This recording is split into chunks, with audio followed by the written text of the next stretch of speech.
it's always a good time when we get authors that come in, and I'm guessing just because I've been lucky enough, Steve Sims, to be in the audience when you've been done a speaking engagement, and I would guarantee nobody falls asleep. Well, I hope not. If they do, I'll probably go and kick the chair. There you go. Steve Sims, author of Go for Stupid. And I think what was it?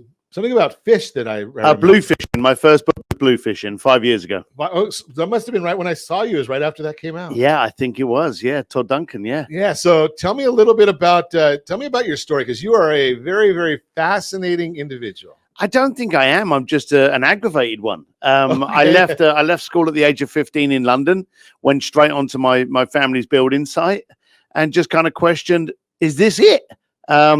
And I realized I was having conversations with broke people, so I went out to try and have conversations with rich people. Didn't go too well to start with, but I ended up working on the door of a nightclub. And so before Google, because I'm that old, I knew fit right in here. Yeah, exactly. You know, none of us remember a time before that. Yeah. You know, I just knew where all the best clubs were. And, you know, I used that as a reason to get to talk to people with money. I'd be like, hey, are you going to Ron's club on Thursday? And they'd be like, oh, I don't know how to get in. Go up to Ron, tell him Sim sent you. It'll cost you $100, but hey, you know, you look after. And I did that. So the following day I could go, hey, did you have a good time? By the way, what do you do for a living? How do you do that? So if podcasts had existed back then, I don't know if I would have ended up being it, but I started off with that little kind of get you into nightclubs, getting you backstage at concerts, getting you on stage at concerts, getting you to meet and greet. And I went from that kind of stuff to working for the biggest events in the planet and the most affluent people in the planet, from the New York Fashion Week, you know, Monaco Grand Prix, Formula One. I ended up doing quite a lot of cool things. In fact, Forbes actually ended up writing an 8-page article on me and called me the real life Wizard of Oz. Wow. They didn't call you Dorothy, though. They didn't. I don't look good in a skirt. Okay. I ain't got the knees for it. Well, you know, this is California, so you never know. But so how did what gave you that thought? I mean, where'd you come up with that idea of, you know, I mean, it's easy to say, okay, I understand the $100 part. Yeah. Especially if you did that, you know, quite a while ago. Today, I don't know if 100 gets you as far as it did back then.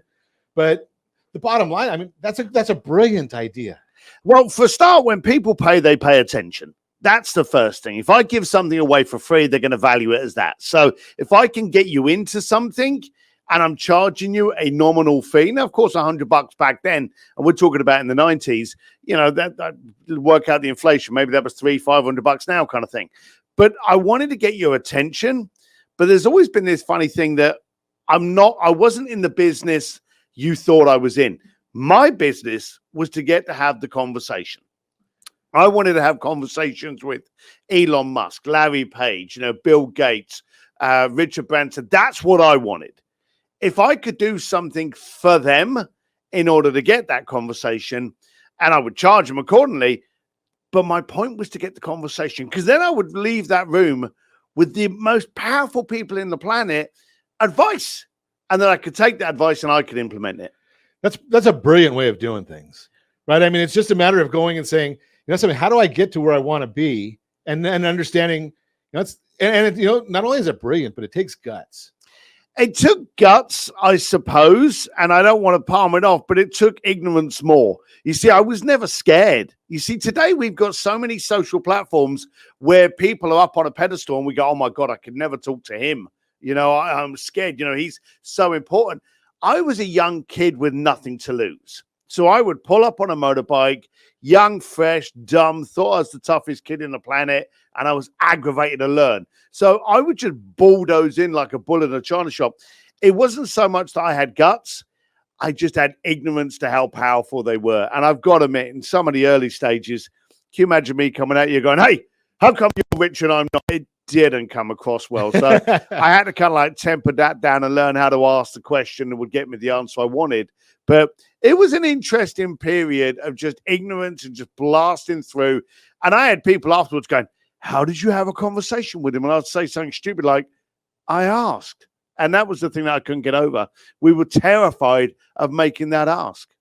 That's pretty interesting, because I would admit that would be me. You know, I don't think that they're any better than me.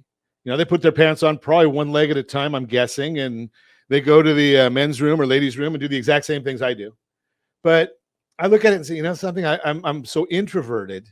That's why I do well on radio, because I'm talking to you and our 7 listeners. And if you're old enough to remember that line from, were you in California in the 80s? I wasn't, 90s? no. Okay, so we had just a quick story. We had a radio DJ and top show in the LA market, and all he ever said was he had 7 listeners. So Right. I think maybe I have 6.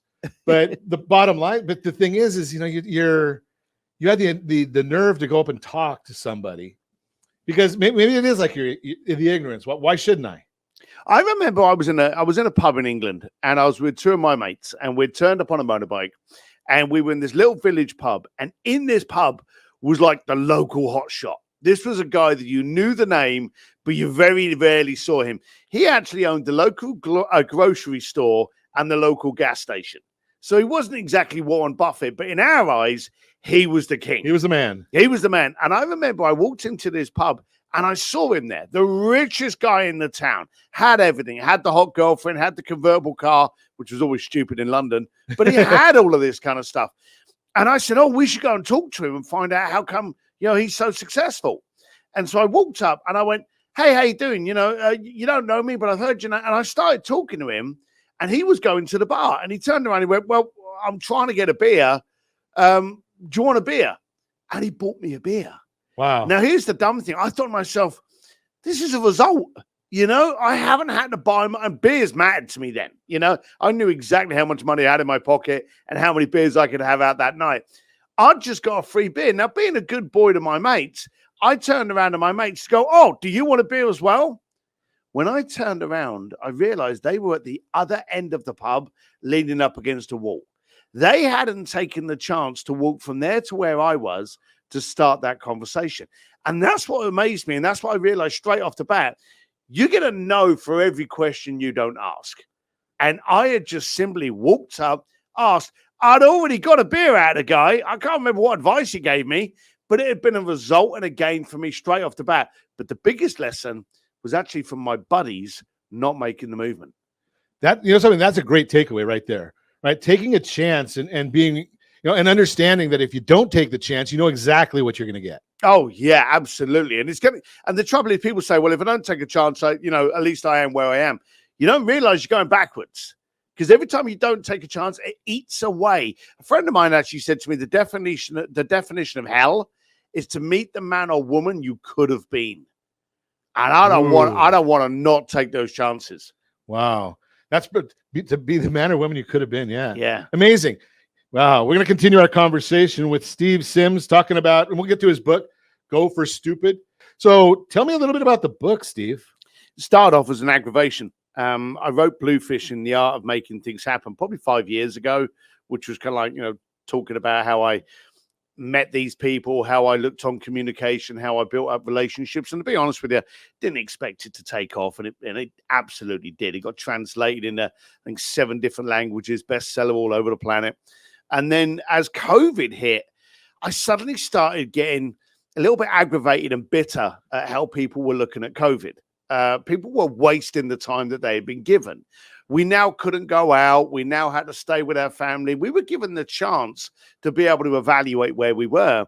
And people were literally just texting each other, right, I've binge watched The Sopranos. How else can I waste my life? And it annoyed me.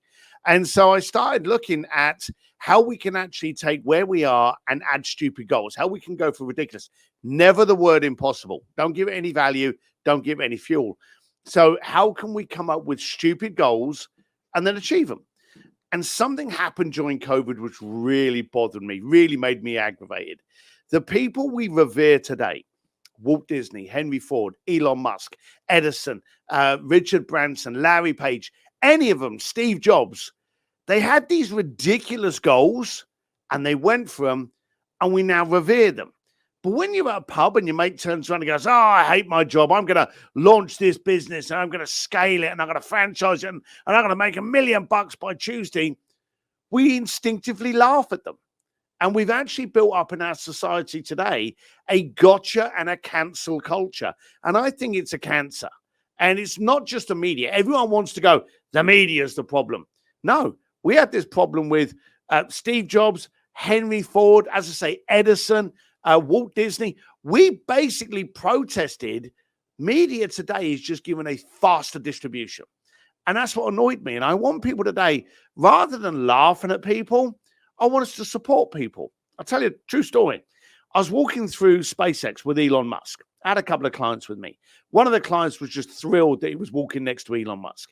The other one, guy, he was like the Energizer Bunny. He would not shut up trying to get a conversation going with Elon Musk. I got to the point where I was thinking I was going to have to give him a poke just to shut him up. And he turned around and he said, how do you feel that NASA, and this was just before NASA became their partner, he said, how do you feel that NASA is publicly humiliating everything you say? And Elon turned around. He didn't even look at the guy. He said, you know something? They'll always laugh at you just before they applaud. And I realized today, we're not frightened of failing because, let's be serious, we get educated when we fail. When something goes wrong, we go, oh, that didn't work. How can I make it better? So failure is a good thing for us. But what would you do today if you didn't care someone was laughing at you? And today we actually stop in our tracks if there's the possibility that someone's videoing you or taking what you're saying out of context and ready to cancel you. And we're terrified of that. So what do? We do nothing. And that's what's bothering the hell out of me. That's why I wrote the book. But, you know, something that's a great thought right there, because we do, you're spot on. Every time and if you read Steve Jobs' book, he says that exactly, is that people were laughing at him and they told him that he couldn't do what he was going to do. And all he did was change the world. Yeah. Right. Yeah. I mean, you know, and I don't say that lightly. I mean, every one of us have a smartphone. You know, probably at least half of us have an Apple phone. He's created a whole culture. I've got 17 Apple products sitting here on my desk in the studio. How many do you have? Right. I mean, and Musk, I mean, you can't build an electric car. You can't go to the moon and reuse the rocket. You can't buy Twitter. I mean, I wonder what he can't do next. Well, he started, but I remember I heard that he was so aggravated that it took 5 days for him to transfer money from one US bank account to another. It wasn't like someone turned up at 5 o'clock at night and grabbed a carrier bag full of cash and ran across the road to the next bank. It was almost like an email. Then why were the banks holding on to it for 5 days? Because they could use it for 5 days. So he disrupted and created PayPal. He constantly was aggravated about something, did something about it. And now if he turned around and went, hey, I'm going to make a tablet that's going to make the entire ocean drinkable, you wouldn't scoff at it. You'd go, yeah, he's probably going to do it because he's done it so many times. But if anyone else had that idea, you'd laugh at them and you'd ridicule them. And 9 times out of 10 is because you're scared they're going to do it and prove how inadequate you are. Now, the question I would have when you especially going back to your story there, is the gentleman that was there and doesn't want to stop talking. Yeah. I mean, you're in the presence of somebody that's changing the world. Mm-hmm. Wouldn't you be better off listening? I think nerves got to him. Okay. And I think that was the case. You know, he's a great guy. He's a very sharp guy. And here's the thing. He's a very affluent guy, but he wasn't disrupting. He was following and working different structures.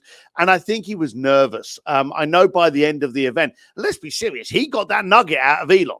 You know, him being an annoying rabbit, he got that nugget. If he hadn't been so annoying, would have never heard that statement.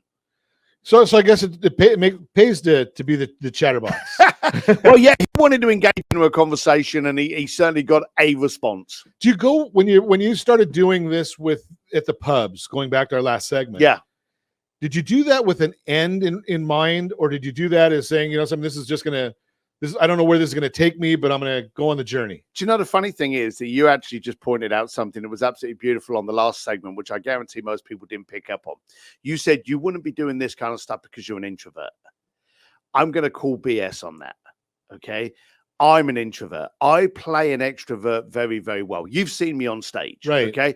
I play an extrovert very, very well until I walk off that stage, and then I have to hide. I literally have to hide and just get my senses back. You see, here's the difference between an introvert and an extrovert. An introvert will move with purpose. I'm going to go into that pub with my mates for a good night. If I see someone I need to talk to, I now have a purpose. I want to find out how I can be better. I want to get a conversation. Introverts don't care about being the center of attention. They care about moving the needle. An extrovert, hey, as long as everyone's looking at him and clapping, he'll stand there, tell a joke, and take his clothes off. He doesn't care, okay? But an introvert, I will only go on stage. I will only coach. I will only teach. I will only do whatever I do if it moves the needle and serves a purpose. So whenever I walk up to someone, if I walk up to you in a room, can be guaranteed there's a reason for me doing it. So do I have to know that reason? Did you know that reason in advance? I mean, do I have to have that planned out, or no? Or do I have to be quick on my feet? You know simply that you're moving for a reason. This guy had more wealth than me.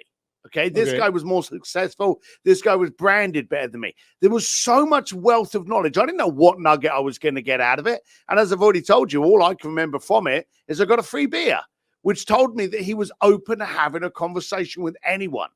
A lot of people aren't closed-minded. You always think, oh, why would they talk to me? I don't know anything.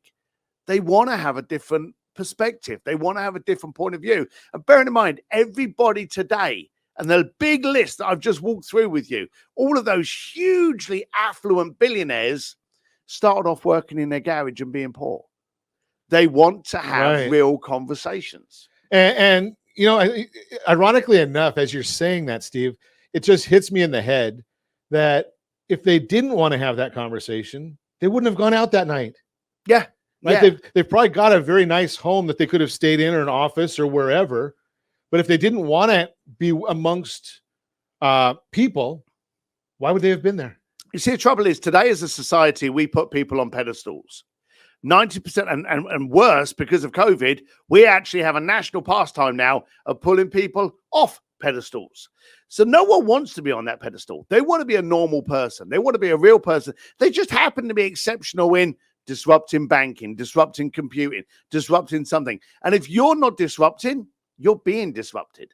So they just want to get out and have that conversation. So my key then is that I have to always be looking to how can I disrupt something? 100%.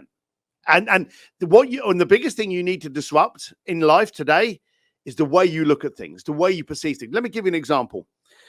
Have you ever gone to a dealership and you've seen a color of a car in that dealership and you've gone, that's the weirdest color I've never seen. Who the hell would buy that color of a car?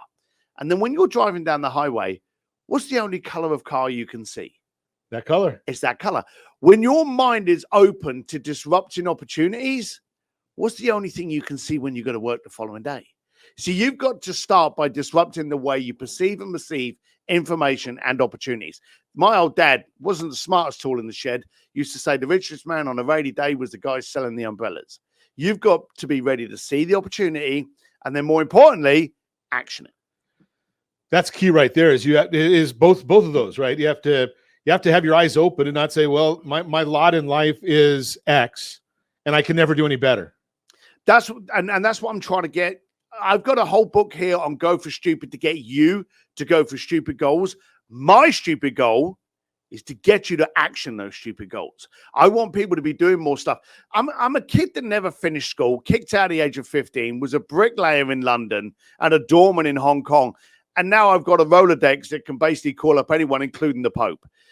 If you think you've got excuses, look at me, look at my story, look at who I am, and that's going to kill all those straight out of the bat. You don't have any excuse for not be doing this. Wow. The book is Go for Stupid, The Art of Achieving Ridiculous Goals. Steve D. Sims is the author. We're going to continue our conversation with Steve when we come back. Continue our conversation. Steve Sims is with us.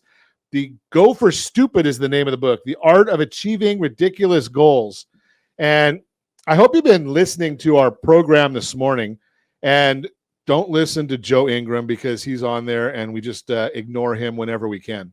But the bottom line here is I've learned quite a bit, and I haven't even read the book. Now, I was talking to Steve off air. The book is available right now on Amazon and Kindle and your website. Yeah, you can go anywhere. You can even just you can just search goforstupid.com.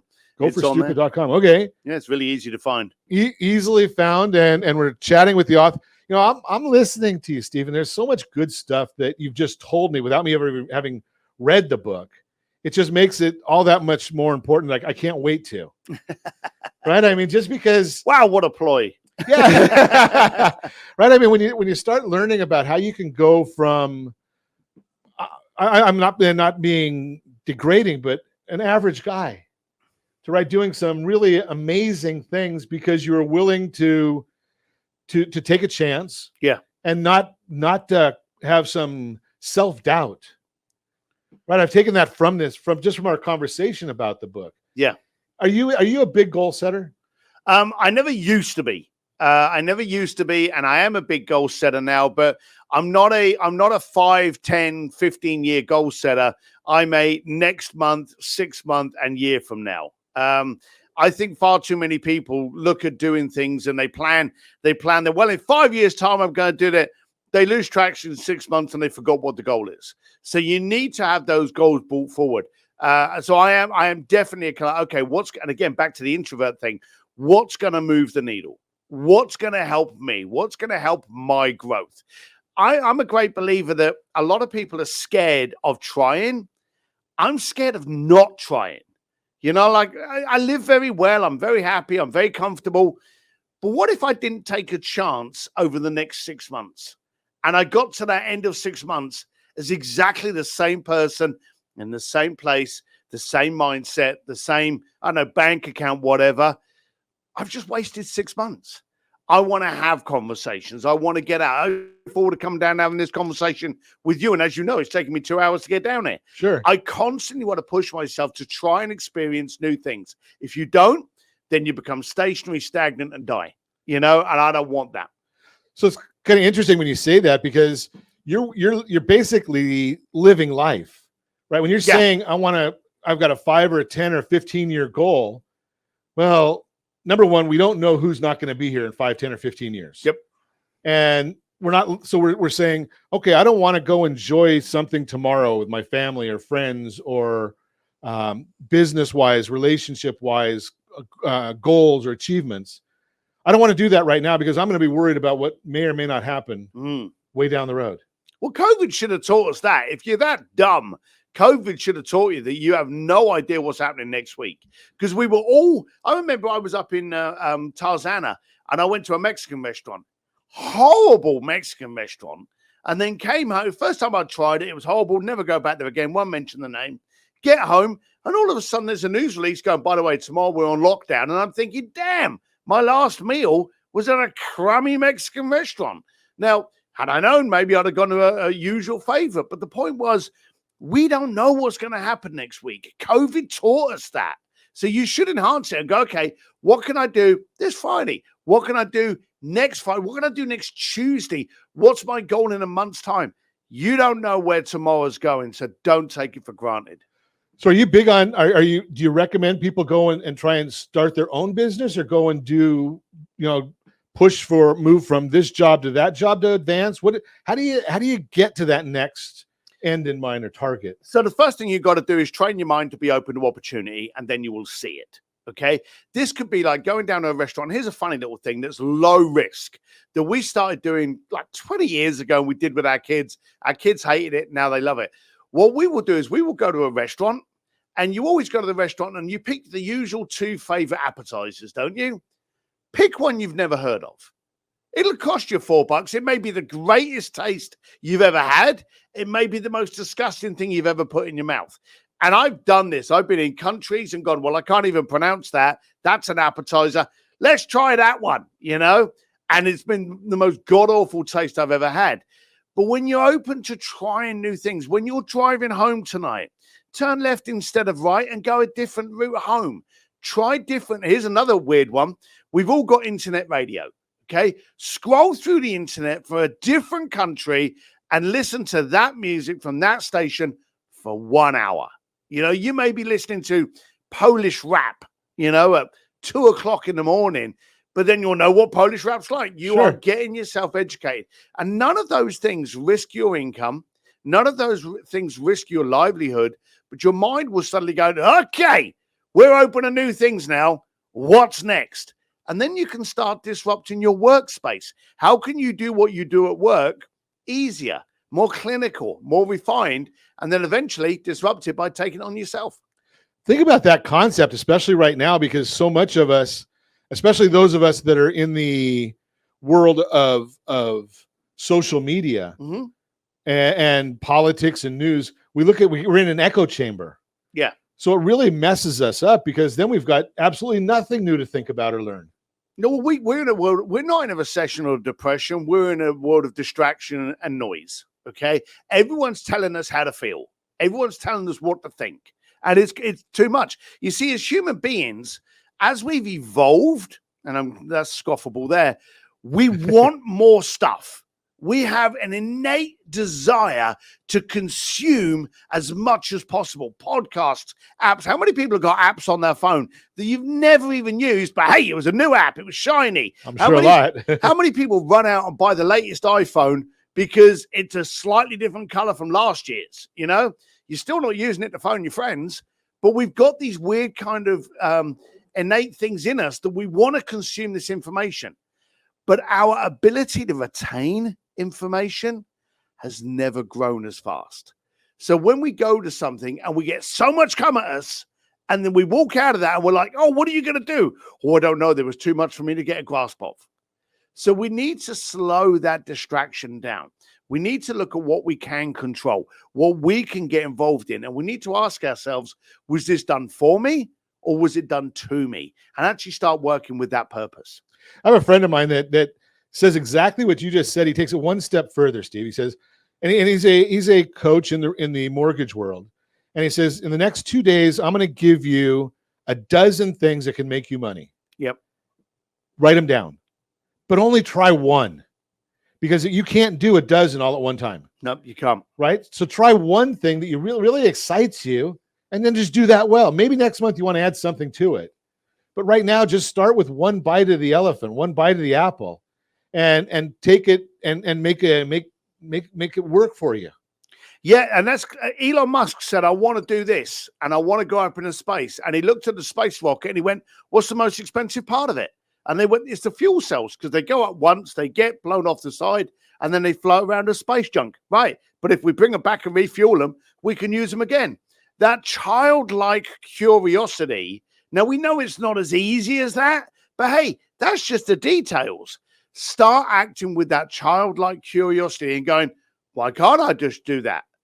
And then work out the details. It's amazing when you think about that, because you talk about Elon Musk a lot, and the guy's just done so many things, but we don't even talk about the Boring Company, right? Yeah. Because it hasn't taken the way all these other things have. But is anybody betting against it working? Oh, no. And he's got solar panels. He's got Skynet. He's got so many different things going on that, you know, he constantly wants to disrupt. And that's what he does. He's a creative disruptor. And I challenge anyone listening to this. What can you creatively disrupt? And it doesn't have to be your income. What about your relationship? How can you jazz it up a bit? We always hear these things about, oh, I'm losing the excitement in my relationship. Well, that's your fault. Stop looking outside. How can you creatively disrupt the relationship that you're in, the relationship you have with your friends, the relationship you have with your partners, your mentors, or even your business colleagues, or those business colleagues you haven't met yet? How can you be the person that they want you to be in that circle? I think the my key takeaway, because we're out of time, is disrupt. Yeah. That's the key word. What are you doing to disrupt? I'm going to say, if you're happy, if you've got everything in the whole world that you want, well, I'm glad for you, but there's probably more. Go buy this book, Go for Stupid. Josh is going to show it to you on the screen. Go for Stupid: The Art of Achieving Ridiculous. Steve D. Sims is the author. I really appreciate you coming in to share with us. It's been a pleasure. I've had a blast. Thanks, pal.